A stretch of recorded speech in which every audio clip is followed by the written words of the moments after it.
Mi tía no tardará en bajar, Mr. Nuttall, dijo una damita de 15 años muy segura de sí misma. Entretanto, tendrá usted que conformarse con mi compañía. Frampton Nuttall trató de decir algo que resultara halagador para la sobrina del momento, sin menoscabo de la tía próxima a aparecer.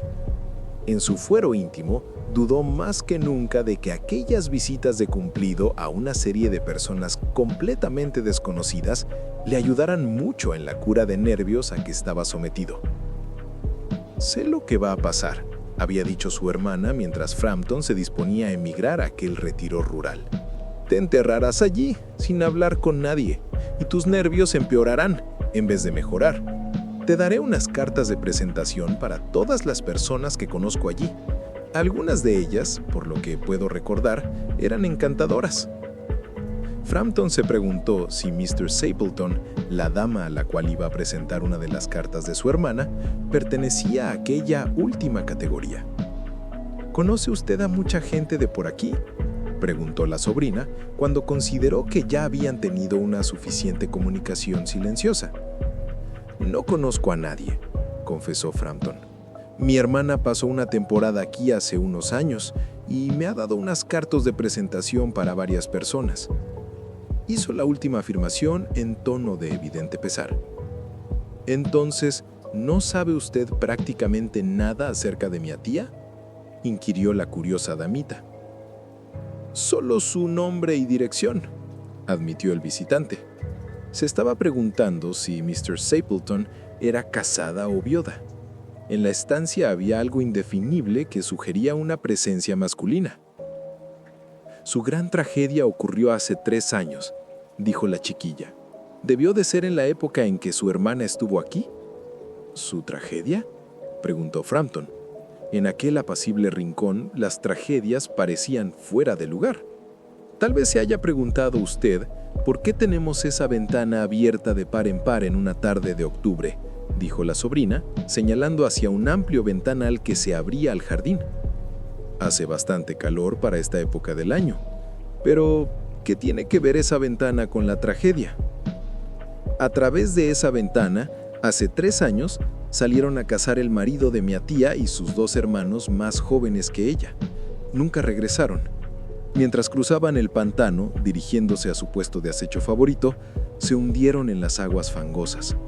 El verano había sido desacostumbradamente húmedo y algunos lugares que otros años podían cruzarse sin peligro, cedían sin previo aviso. Los cadáveres no pudieron ser localizados. Eso fue lo más espantoso de todo. La pobre tía cree que su marido y sus hermanos regresarán algún día, acompañados por el perrito de aguas que se perdió con ellos, y que entrarán por esa ventana tal como tenían por costumbre hacer. Por eso la ventana no se cierra nunca. Pobre tía.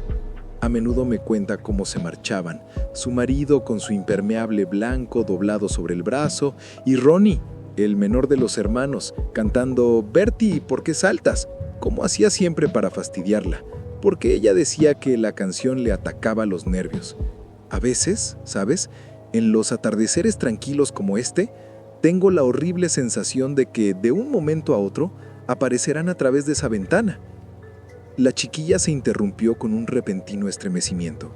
Frampton se sintió muy aliviado al ver aparecer a la tía, la cual se disculpó por haberle hecho esperar.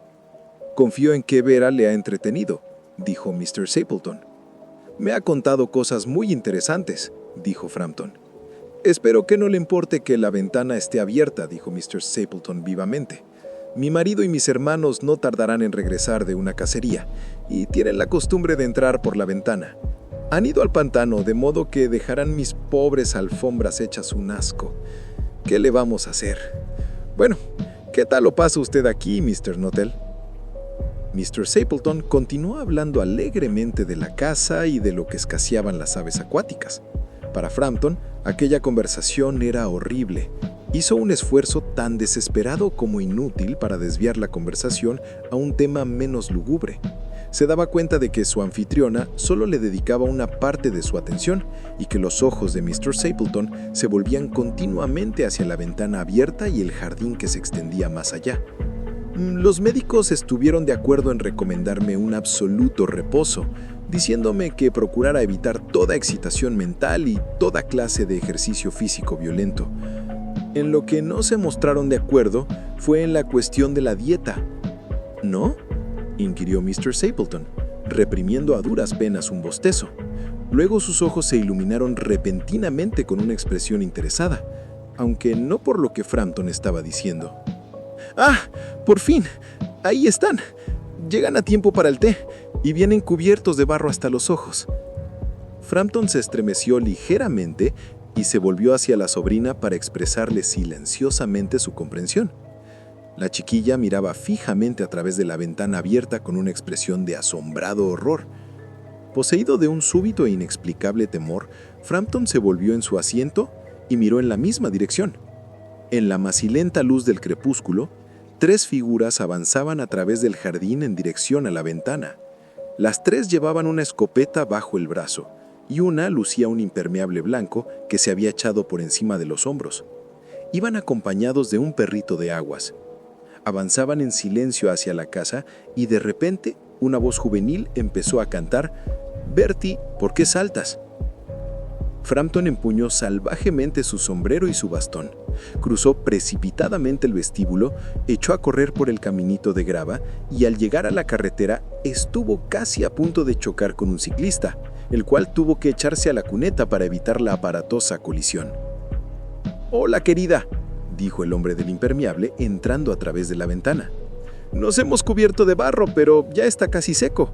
¿Quién era ese tipo que ha salido corriendo como alma que lleva al diablo cuando nosotros llegábamos?»